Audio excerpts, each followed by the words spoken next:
we are supporting the government's ambitious targets to achieve zero emissions. And the government has set targets, and they've got 3 target points. That is the current, we are in the current phase of a target set for the year 2030, where the government aims to achieve a 40% below the 2005 levels of emission.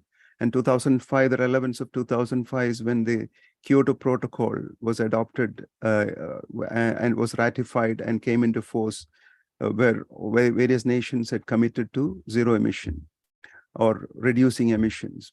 So, and the government aims to, by 2035, achieve a target that all new vehicles sold in Canada are zero emission vehicles. Of course, there would be non-zero emission vehicles existing at that point, but anything new sold is aimed to be zero emission from 2035. And the longer term target is that by 2050, the country will achieve net zero emissions. So this project is part of that.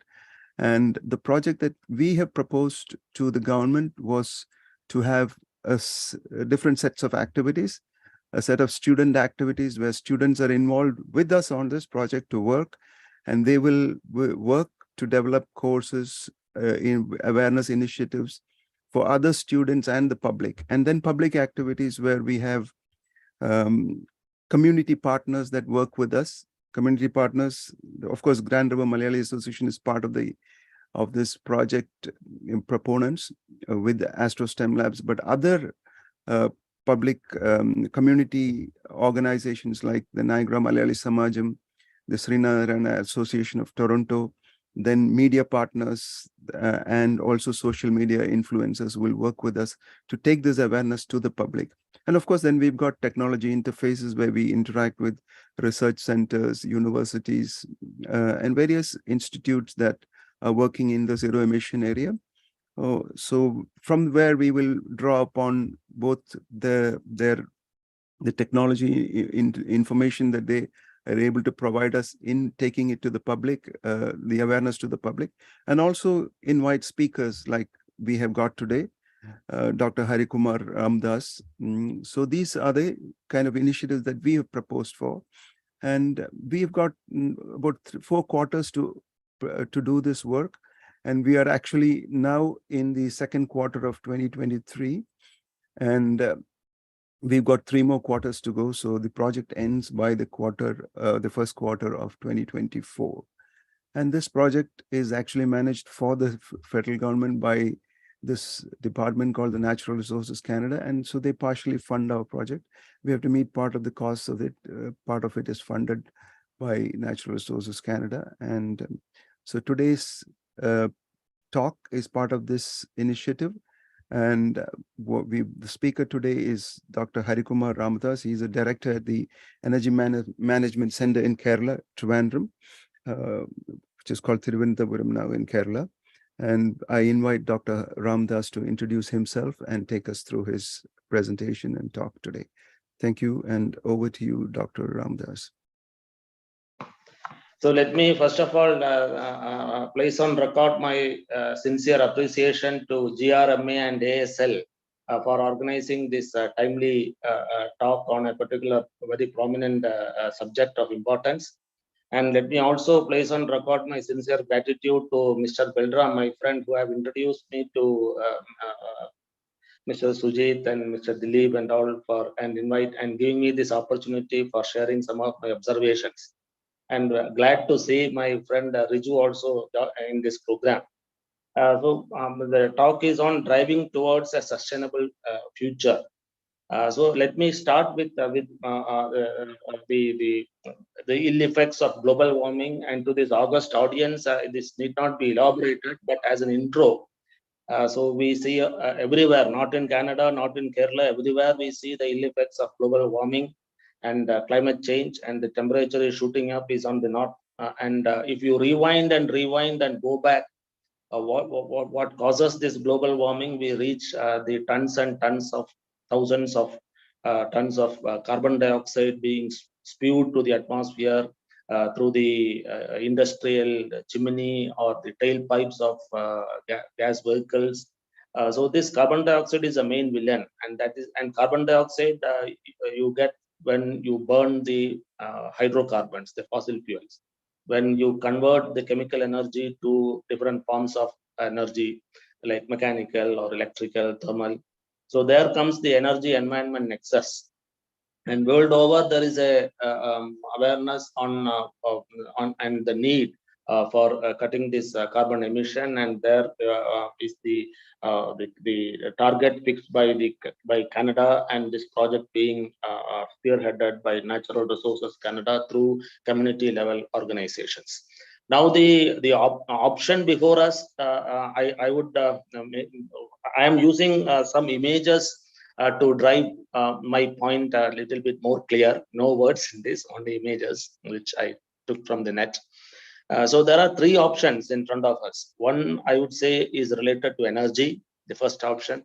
1A is energy conservation, 1B is energy efficiency, and 1C is renewable energy.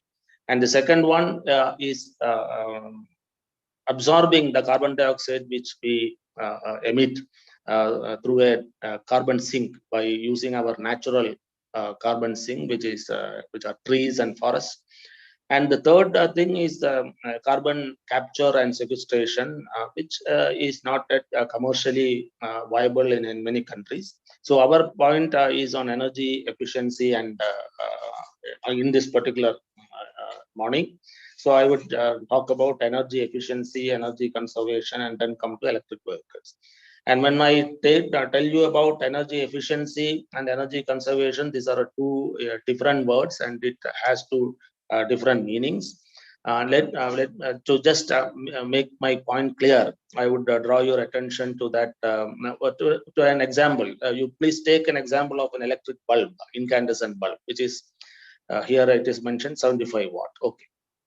Now, energy conservation is that once you go out from your room or from your washroom, you switch off the incandescent lamp. 75 watt is saved. It is not getting converted to light.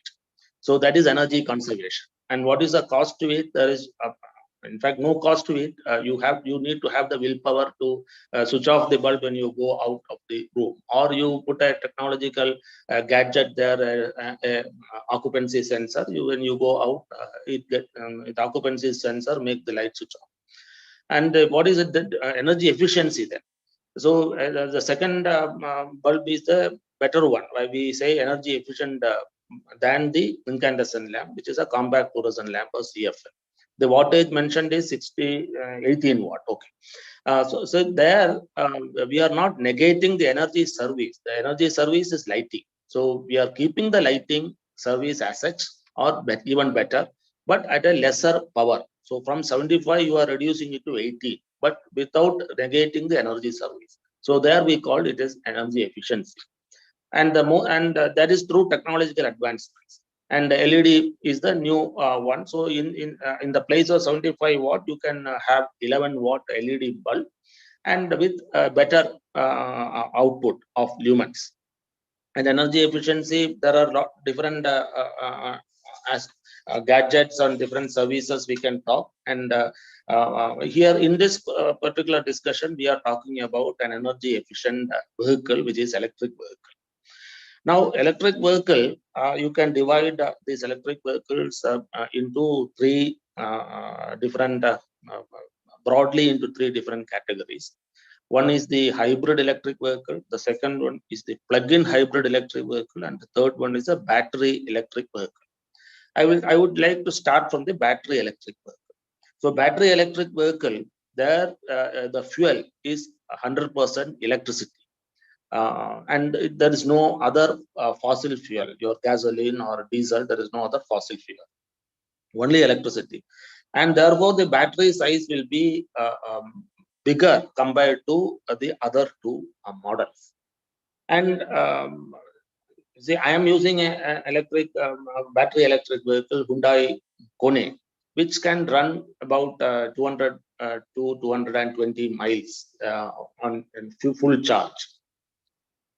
And after 220 miles again, or between just before that, we have to charge it again for running further. So there are certain disadvantages, advantages for these three type of vehicles, and which one to choose, it depends upon our usage. I understand that from Mr. Belram that he has got a Tesla Model Y. He told me that it runs about for a full charge, it runs about 330 or 350 miles, costing about 40,000, nearly $40,000. Now, suppose your daily miles is more than the range specified. That means I need to run 350 or 400 miles. Then battery electric vehicle, and suppose I do not want to charge in between. I do not have the time, or I do not have a charging point. Then battery electric vehicle will not be of use. So when your daily miles, maximum daily miles, I would not say average, I would say maximum daily miles is less than the range specified by the battery electric vehicle, then probably the best option is this one. And in India, we have battery electric vehicle. We have electric vehicles. We started in 2021 in a big way, and we don't have the PHEV or HEV, hybrid electric vehicle. We don't have much. Now, coming to the plug-in hybrid electric vehicle, the battery size will be lesser than the battery fully electric vehicle, and you have another fuel which is gasoline. So, suppose your the battery charge has gone and there is no electric charging system nearby on the vicinity, then you can use the gas for further movement. That is called plug-in hybrid electric vehicle. You can charge the battery using the electricity from the grid, as well as you can use gasoline as a fuel. Now, plug-in hybrid electric vehicle, some people consider it as more advantage. It all depends on, as I told, it depends upon our usage. But plug-in hybrid electric vehicle will be costly because it has got the both options, electricity charging from the grid as well as fuel. Now, I have given two photographs. One, you plug-in electric vehicle, I understand that suppose it goes on full electric only, the EPA rated electric only driving range. It ranges from 10 miles for 10 miles to 126 or 130 miles. 10 miles is for Mercedes-Benz one model, 350e, and 126 or 130 miles is for BMW i3. Those two models I have given the picture. And the costing, you will be more than the fully electric vehicle. When the fully electric vehicle, you get a good model at 40,000, this will go about 45,000 or 48, $50,000. Of course, there are other considerations also, other specifications also determine the cost of that. Now you have another model, this is the hybrid electric. Hybrid electric vehicle, slowly it is entering the Indian market also. We have 2-3 versions available. The Toyota, not the Honda, they are coming with, they are already come with the hybrid electric. In hybrid electric vehicle, you have the main fuel is gas, and the lesser one is battery. Battery is given lesser importance, but you cannot charge using the electric grid. During its start in the electric mode, and depending upon the vehicle, in the range of 40 to 80 miles per hour speed, it changes from electric mode to the fuel mode.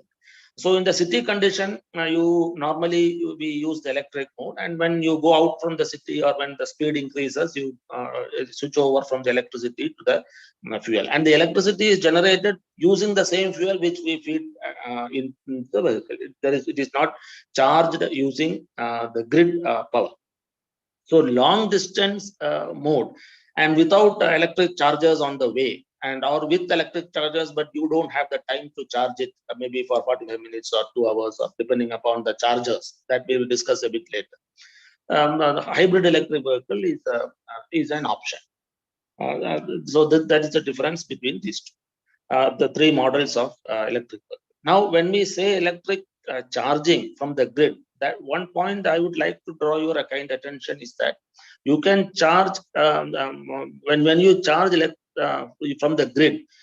You have to consider, when we are talking about sustainability, we have to consider from where this electricity is coming from. If the electricity is coming from our coal thermal power stations or gas or oil, then it's not green. But of course, it is zero emission in the city, but the emission is happening somewhere else in much more larger scale, because when you convert coal to electricity, hardly the efficiency of a thermal power station is 30-35%. So after that 30-35% conversion, and after the transmission and distribution loss of 10-15% or 20%, we are getting this electricity in our city or in our home, and that electricity we are using it for charging the vehicle. Therefore, so if it has to be strictly green, then definitely the mix should be at 100% green, or at least majority using renewable energy. So renewable energy, I would say, it's a carbon neutral form of energy. It doesn't emit carbon dioxide. It can be either hydro, or it can be wind, or it can be large solar power stations. And it can be even biomass also, biomass sustainably harvested.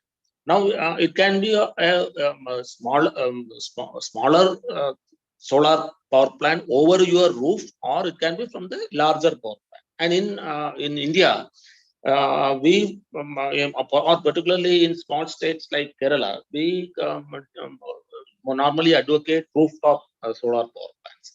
And the rooftop solar power plant in 1 kilowatt, nowadays 1 kilowatt roughly, for understanding, maybe many of you may be using, I'm not sure. 1 kilowatt, here you require about 100 square feet or 10 square meter of shade-free area. And from 1 kilowatt, in our condition, we get about 4 units of electricity per day, 4 kWh of electricity per day. And the cost in Indian rupees, if you see, the cost of 1 kilowatt solar power plant is roughly about 65,000 rupees. Now, the government is giving subsidy for rooftop solar power stations up to about 40% of the lowest cost. And for promoting electric vehicles also, many government gives subsidy. I think in US and Canada also, you get tax rebates or tax subsidy of the order of $5,000 to $7,000 for a vehicle.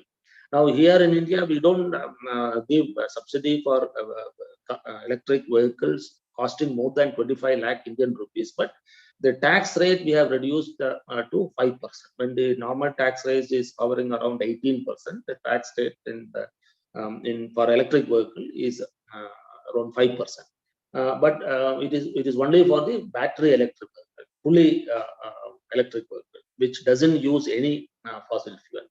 So here I would try to drive the point that the electric vehicle, when we use the electricity, if it is generated using renewable energy sources or carbon neutral energy forms, then we can term it as completely green. Otherwise, yes, it is a zero emission vehicle, but you cannot term it as a sustainable one, or you cannot term it as a fully green vehicle.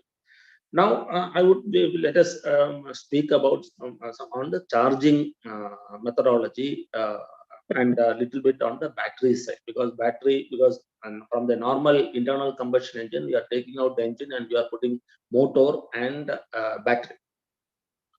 And now here you can either charge using the fast chargers, which are normally DC chargers, which will be fast charging, will be about in the range of about 480 volt, or you can charge using your slow charger in your home, the level 1, I would say.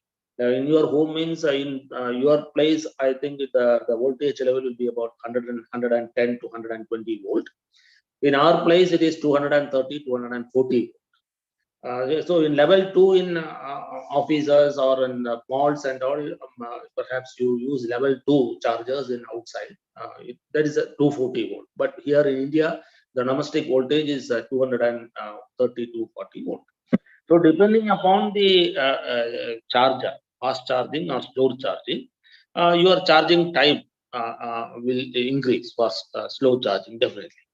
And there is a question of whether it is fast charging is good, or whether what are the pros and cons of fast charge. Now we advocate that suppose you charge 100 times your vehicle, it is better you charge 10 to 20 times, or you restrict your fast charging to 10 to 20 times, and more charging should be done using your slow chargers. Better to use your overnight chargers in your homes for better battery life. When you use fast charging, the battery life tends to low.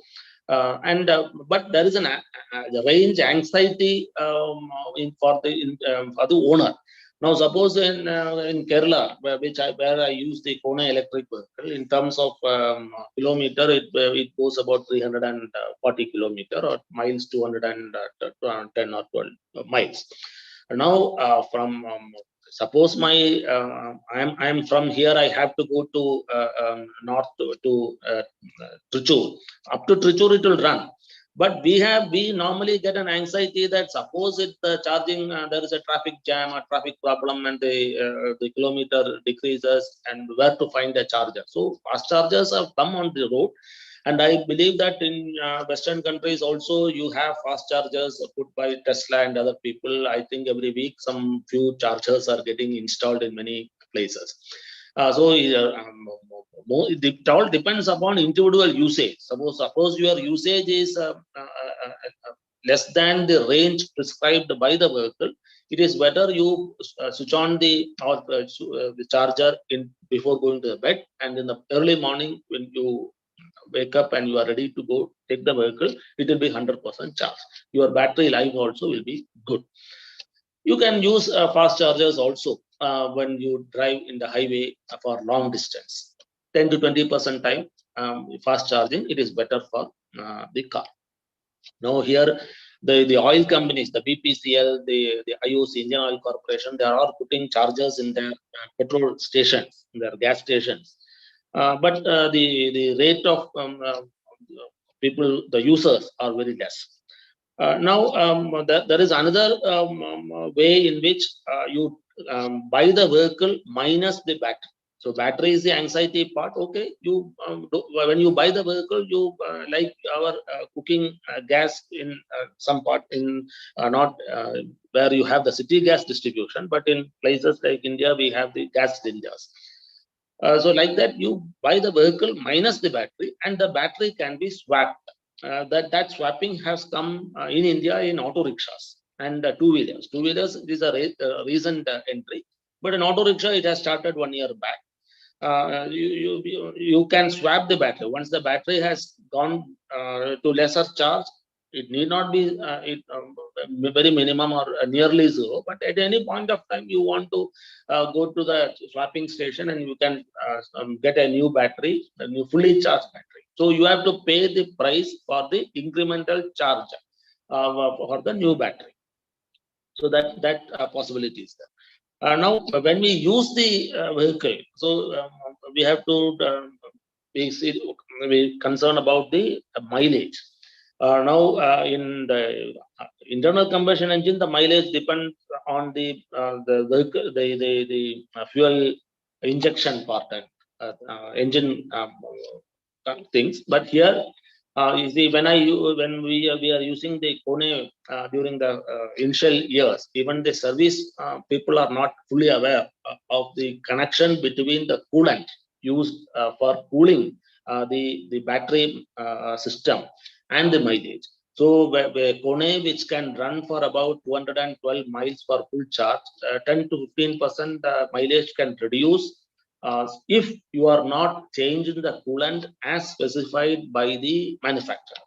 In Kone, I think it is about 25,000 kilometer. You have to change the coolant. Suppose when it nears that value, your mileage starts coming down. So that also we have to be little careful in terms of for getting better mileage. And now we have got new technologies where we can use the fully charged vehicle as a battery source, it can be connected to the grid for balancing purpose, because when you connect lot of variable renewable energy, this renewable energy, the solar or the wind, not I would leave the hydropower plant, but the solar or the wind, the generation depends upon the weather. Therefore, it is variable. And when we are connecting more of variable renewable energy to the grid gets unbalanced. Not the fairly balanced grid tends to get unbalanced. Therefore, the battery storage or hydrogen storage or the hydro storage is required to balance the grid. Now, vehicle, once it is fully charged, even when you can connect to the grid and the vehicle will act as a storage medium to balance the grid. So we call it as V2G, vehicle to grid. And vehicle to load, also that is another option. Now, suppose you come to the house and on the way you have charged your vehicle and it is full. And next day you don't have to drive. Suppose, let us say it is a holiday. And this vehicle can be connected to your home load. And whenever you have a peak load or peak demand charge, during that point of time, the battery capacity of the vehicle can be used to power your home. So that is also possible. So we call it as vehicle to load. I think the Hyundai recently, the Pune model, I think they have stopped. They have come up with another model that is compatible to this vehicle to load aspect. Now, depending upon the battery size, the load, how much load we can power, it depends. Suppose you take a scooter, electric scooter, the battery capacity is 3 units when it is fully charged. You take an electric car, the battery capacity will be 30 to 60 units, depending upon the range, depending upon the battery size. Now, suppose you take a bus, the battery capacity range from 300 to 500. So, depending upon that, you can use this vehicle to balance the grid, or vehicle to power your load in your home during the peak hours, or when there is power cost is more. Now, having said all this, I would draw your attention to another point. See, when we talk about energy conservation, efficiency, renewable, now please see the picture of a desktop printer and a laser printer. Now, desktop printer was an earlier version, and do you know what is the power capacity of a desktop printer? It is about 15 watt, 15 watt. Depending upon the size, it goes as high as 50 watt, 15 to 50 watt. Now, what is the power capacity of a laser jet printer, which is on the table? It is like a 1 HP motor. It is the power is 750 to 1250 watt. And when we had 2G or 3G or 4G and all, we were talking that the data centers are fully loaded because the speed is less, and many people when they are using the data center gets fully loaded, the energy intensity is more. Therefore, to have a better energy efficient and fast thing, you go for 4G, 5G, with the belief that the data center load will get decreased. But when we have the 4G and 5G, again the usage is getting more and the data center energy requirement is getting. Now, my father used to have a 1969 model Ambassador, which runs 8 kilometers for 1 liter of petrol. Now we have models which can run which can run up to 25 kilometers for 1 liter of petrol. But that is so we have got energy efficient vehicles on. But if you see the net energy consumption, the net energy consumption has increased. So when you increase your energy efficiency, the net energy consumption is getting increased. We call it as a rebound effect. When the energy efficiency increases, the fuel requirement is coming down. Therefore, the cost of operation is coming down. Therefore, the more people are tempted to buy more products. When more people are tempted to buy more products, and when they are running it more, because the operation cost is less. Operation cost of Maruti or a new generation Honda City is very less compared to Ambassador. Therefore, we tend to run Honda City much more kilometers than our Ambassador. Therefore, the net energy consumption goes up. Therefore, though we are working in the energy efficiency side, what we see is that when the energy efficiency increases, more and more energy efficient gadgets coming into the market, the net energy consumption is also increasing. Therefore, whether technology is I think that technology is not the only answer for sustainability. I think we have to go back and then we have to talk about philosophy. No, I am not talking about philosophy now. So this is the last slide. So I would just point out that more of an ownership of electric vehicles or whatever gadgets, then normally we have to think in terms of more of energy consumption for its production, for its operation, etc. So I would draw your attention to the new concept as mobility as a service. MaaS, mobility as a service. The model which the Uber, the Ola, they are following. We are not owning the vehicle. We take the we using the net advantage and the cloud computing, etc. And now autonomous vehicles are coming. AI, ML is emerging. You just on the click of a mouse, you get an autonomous vehicle without a driver on your home. You just enter the vehicle, go to some place, leave it there. It goes for another usage. So we are not, the ownership is getting down, and the shared mobility, or so that we have to think. And when we talk about shared mobility as a service, and last slide I talked about the charging infrastructure. Now the new technology emerging is wireless charging. There is no need for putting a wire and waiting for a few hours for getting charged. I think Israel has perfected a technology. I think it is running in the pilot mode in Tel Aviv. Wireless charging using induction charging. You can charge electric bus, and on the road before just paving the asphalt. You have to put the induction coil down, and once the vehicle reaches that point, it gets connectivity. The vehicle gets charged without any wire, and therefore the infrastructure requirement for this electric charging, the charging points, etc., are reduced. So the new technology, and even the PRT, the ports are also coming. Even an Indian origin man, he has developed PRT ports, and it is running in the Heathrow airport. So that is a model which I have shown. That is the picture.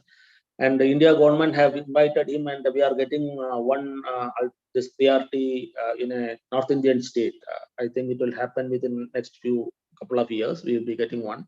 There in the port structure, in the structure, you can even run electricity. You can run water. You can run gas in the single structure. So where people can move in the bottom, or the vehicle also can move in the bottom. The port will run on the top, and one boat can even carry 1 ton of weight. So you can even book your cargo from one point to your home. It will come in a closed container. So such smart transit systems are also coming. So when we have to consider that aspect also, mobility as a service. So with this, and the new fuel is hydrogen, as many of you may be knowing. The new fuel is hydrogen. Even hydrogen vehicle have come. We have 2 hydrogen vehicles in India stationed at Delhi. One is KL01, the Kerala registration.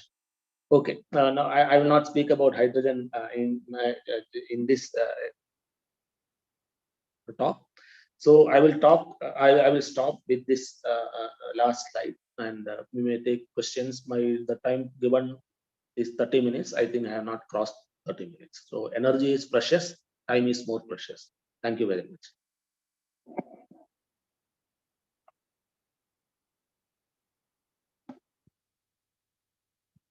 Okay, thank you, Dr. Ramdas, for your wonderful discussion. I would keep the floor open for any questions from the audience. So if you have any questions, you could unmute yourself and ask. Thank you.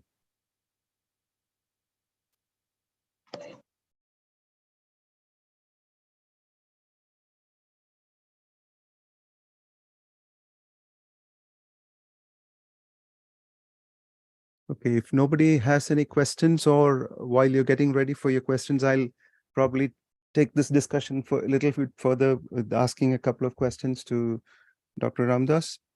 Okay, now besides the advantages that you spoke of electric vehicles, now there's always the skeptics always bring arguments against electric vehicles, and I think it's also about dispelling the doubts that skeptics put into this market for electric vehicles. And one of those is about the pollution that could come about from the disposable or the renewal of batteries. What do you have to say about that? Of course, battery life, some of the manufacturers give 8 to 10 years guarantee for the battery life. Now, if you see batteries, I would say that the pollution caused by battery, which we use even for IC engines, we use battery for starting. Now, I'm not knowing about your part, but I am pretty sure that if it is happening in India, it should happen in the West also. That this battery, when we are changing after 4 years or 5 years, the battery in IC engine we are changing. We are not throwing it out. We are in fact giving it and taking a new battery. And we are the dealer, the retailer is paying us a small amount for when he takes this battery also.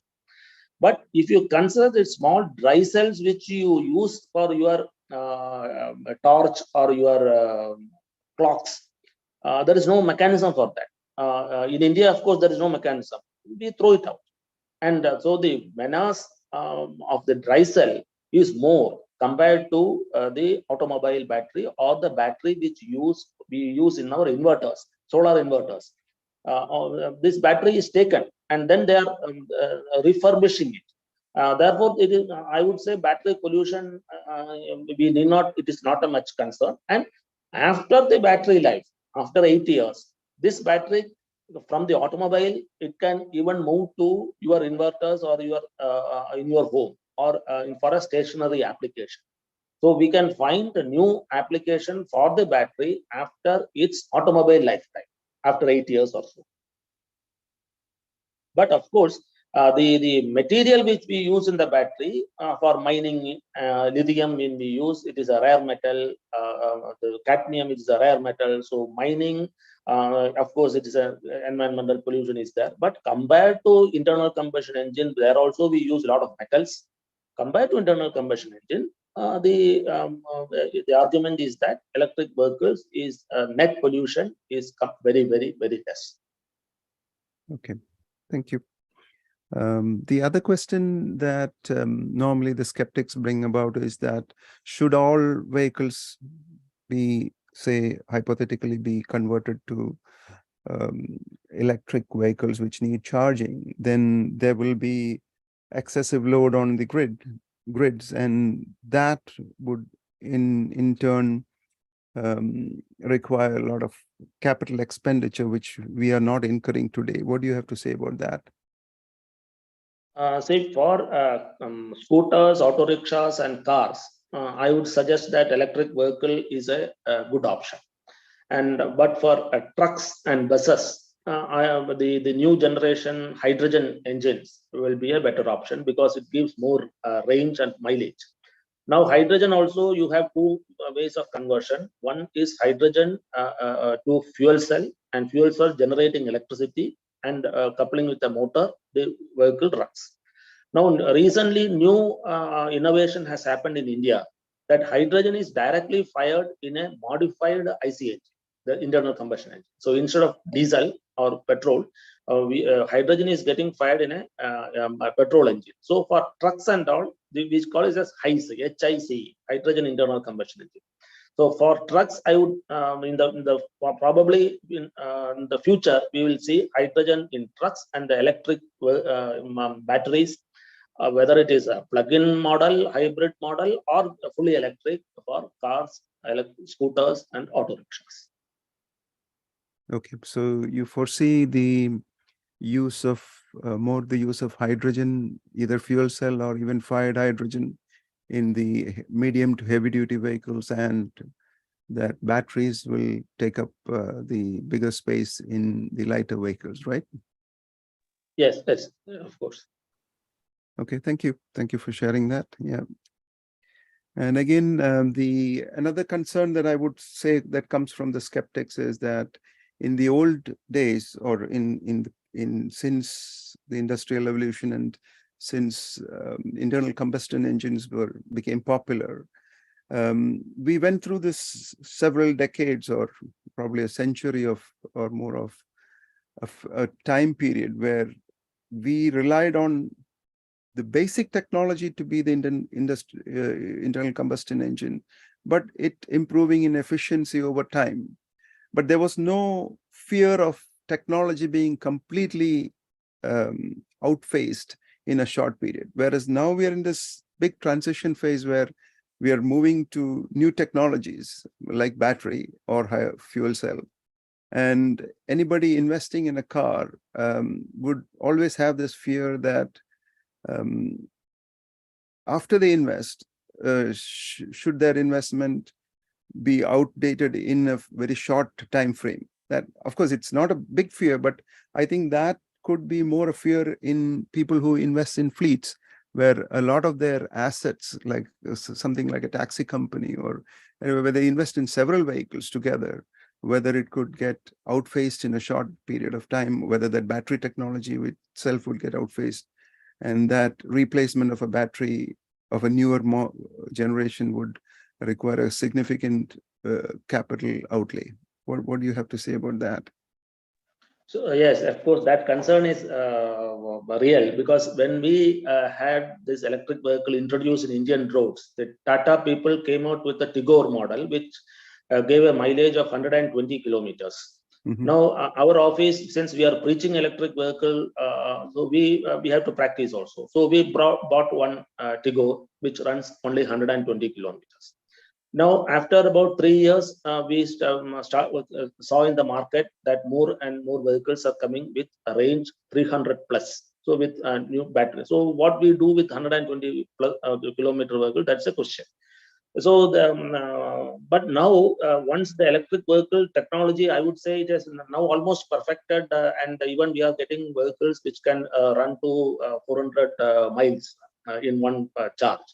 When we see our behavioral pattern, or most of us do not tempt to own the vehicle, the same vehicle, after 5 years or 8 years. True. So the manufacturer who gives a guarantee of 8 years for one full battery life, after 8 years, we normally tempt to go for a new vehicle. So that doesn't make a big issue. But for fleet, of course, as you mentioned, because of the hydrogen coming in, we may see that in the next few years, most of the fleet will, because we are all seeing this disruptive technologies. We say disruptive technology. Instead of climbing one step by step, the fleet will jump from diesel or gasoline to directly to hydrogen without a step on electric. So fleet, of course, suppose you go for electric, then there is a chance that within another few years, this hydrogen can overtake that. True. Okay. Okay, thank you. I think I'm done with my questions. I was more to encourage the discussion and bring out topics that may be of interest to everyone. If anybody else has any questions, you can go ahead. Balram, Setu, any of you have questions? Please ask. Yeah. Anybody else in the audience as well? Yeah, quick question from here. Oh, sorry. Yeah, go ahead. I'll go next. No worries. It's Anthony here. Okay. Oh, okay. So, Hari, that was great, enlightening topic. And thanks for taking time to talk to us. So one of the initial questions, usually when it comes to skeptics, Sujit said it, is the initial cost of an electric vehicle. When you talk to a person who actually moves from a gasoline-powered petrol vehicle to an electric vehicle, they say the cost difference is about $20,000 to $25,000 in Canada, and in India it's like in lakhs, another 6 lakhs or 7 lakhs more. So what do you do in order to allay those fears, and how do you educate a person who is almost on the cusp of, okay, I would like to actually buy an electric vehicle, but I'm deterred by the cost. How would you actually change that attitude? Yes, that is a good question. In fact, we are facing the same problem with when we are asking our consumers to switch over from the grid power to solar power. Now, unfortunately, the two things are there. One, for the first thing is that we have one source to compare with. That is grid power and solar power. Now, here also in vehicles, we have internal combustion engine, already it is there. And now we are comparing with electric vehicle. Had internal combustion vehicle was not there and electric vehicle has come on that time, then people have, we are not getting a chance to compare. Therefore, we would have directly gone to electric. So that is one point. Second point is that even people like us who are in the policy level, trying to educate and trying to drive home these sustainable things, gadgets, we are talking more in terms of cost savings that we get when we switch over from a non-star refrigerator to a 5-star refrigerator, or when we switch over from electricity grid, the coal-based grid, to a solar grid, or when we switch over from IC engine to electric vehicle. We are even people like us, we are talking more in terms of cost saving. I would urge that community level organization like you, which have taken this great task, cost saving should be secondary. And the first thing is that this is our duty and responsibility to save the environment. See, we are living in God's own country. We call it Kerala. People believe that God will take care of Kerala. God will never take care of Kerala. We have to take care of Kerala.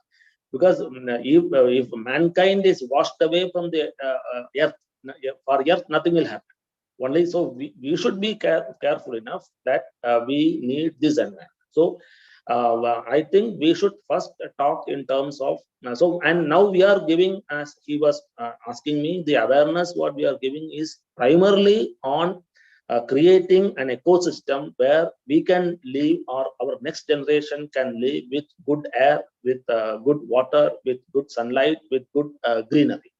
The second is the cost saving will come.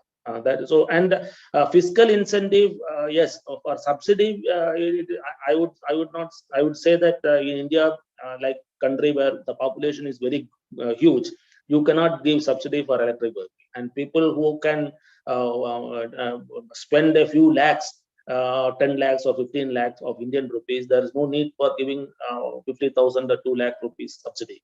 Therefore, we are giving some tax incentive from 18% GST. We are now vehicle tax is 5%. But and that also you have to. I would flag here that Kerala is the only state in the country which is not giving a subsidy, to electric vehicles, whether it is for scooter or electric auto rickshaws or electric cars. But we are second state in the country in terms of number of electric vehicles, because we are more we have more environmental conscious citizens in the state. Okay, thank you. Yeah, there's a question from Anthony here. I don't know if this is a forum for this discussion, or maybe I'm off topic. So this is, let's say if you have this is more with regard to providing solar power for your home. And let's say if you have like 600 or 650 kilowatt hours of your monthly power consumption, then if you were to bring in solar power, what is the scope for doing that, and what is kind of the cost for doing that kind of upgrade, so that you maybe you get off the grid, or you're able to get off the grid or something like that. I don't know if this is an appropriate question, because I see this is more for electric vehicles. No, it's appropriate, because your return on investment for electric vehicle or solar, if you combine, your return on investment will be better. Because when you put solar on your rooftop, you go away with your CNG or LPG for your cooking fuel. We go away with your gasoline for electric and use electric vehicle. you go away with your grid power and use solar for powering your home, then your return on investment will be more. So for 1 kilowatt, it is better. I will say in this manner: 1 kilowatt of rooftop solar requires 10 square meter of shade-free rooftop area, and 1 kilowatt of rooftop power solar gives you 4 units of electricity, 4 kWh. So you can calculate reverse. So you are 600 kWh. 600 kWh divided by 30, you require 20 kilowatt of solar rooftop power plant. And for 20 kilowatt, you require 2000 square meter of shade-free rooftop area. And the cost in India is 1 kilowatt cost 60,000 Indian rupees. So if you have that 2000 square meter over your rooftop, or on your ground also you can put, but your ground gets capped. Suppose you have landscaped or you have vegetables grown, it gets capped. Or now we are talking about agro PV. That means solar photovoltaic cell at a higher elevation, and your bushes or your small vegetables can grow beneath that. So that is also possible. Okay. Yeah, this is very informative, Hari. Yeah, definitely informative. Yeah.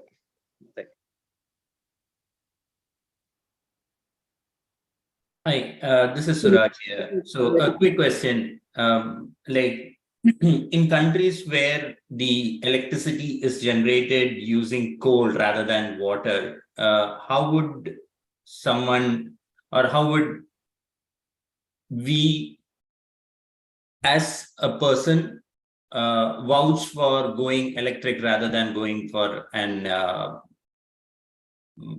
petrol engine? Okay, now our topic itself is ZEV, zero emission vehicle. So when we are generating electricity through predominantly coal power stations, of course, your emission in the cities where you drive the vehicle, you can reduce to zero level when you convert your internal combustion engine to electric vehicles. But we should take into consideration that your emission at the thermal power stations will increase. Then if you are going, if you are continuing with your coal power stations, then I talked about a new technology where you can capture your carbon which is coming out from the thermal power station. It is called carbon capture and storage, CCS. You can capture carbon through scrubbing some acid to the chimney, and that can be recycled. So that is possible, but it is cost is too huge. Some states have already started carbon capture and sequestration. That is also possible, but the ultimate, when suppose you want to make it fully sustainable, then the electricity generation should be through renewable predominantly. Then you can convert to electric vehicles, electric cooking, and your home also fully solar or renewable electricity. Okay.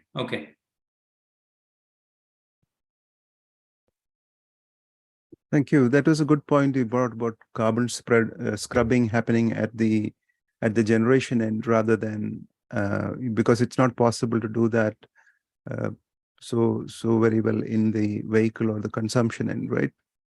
Good. Any other questions? If not, we can wind up the session. Okay, I assume there's no other questions. So Dr. Harikumar Ramadas, thank you very much for this interesting session, and thank you very much for supporting our initiative on behalf of GRMA, ASL, and also on behalf of NRCan, whom we represent. We thank you for this this wonderful talk that you delivered, and we wish to continue working with you on similar projects, and even in this project, if possible, in a more specialized area of discussion later on. Thank you, and have a great day, everyone. Thank you. Thank everyone in the audience for attending.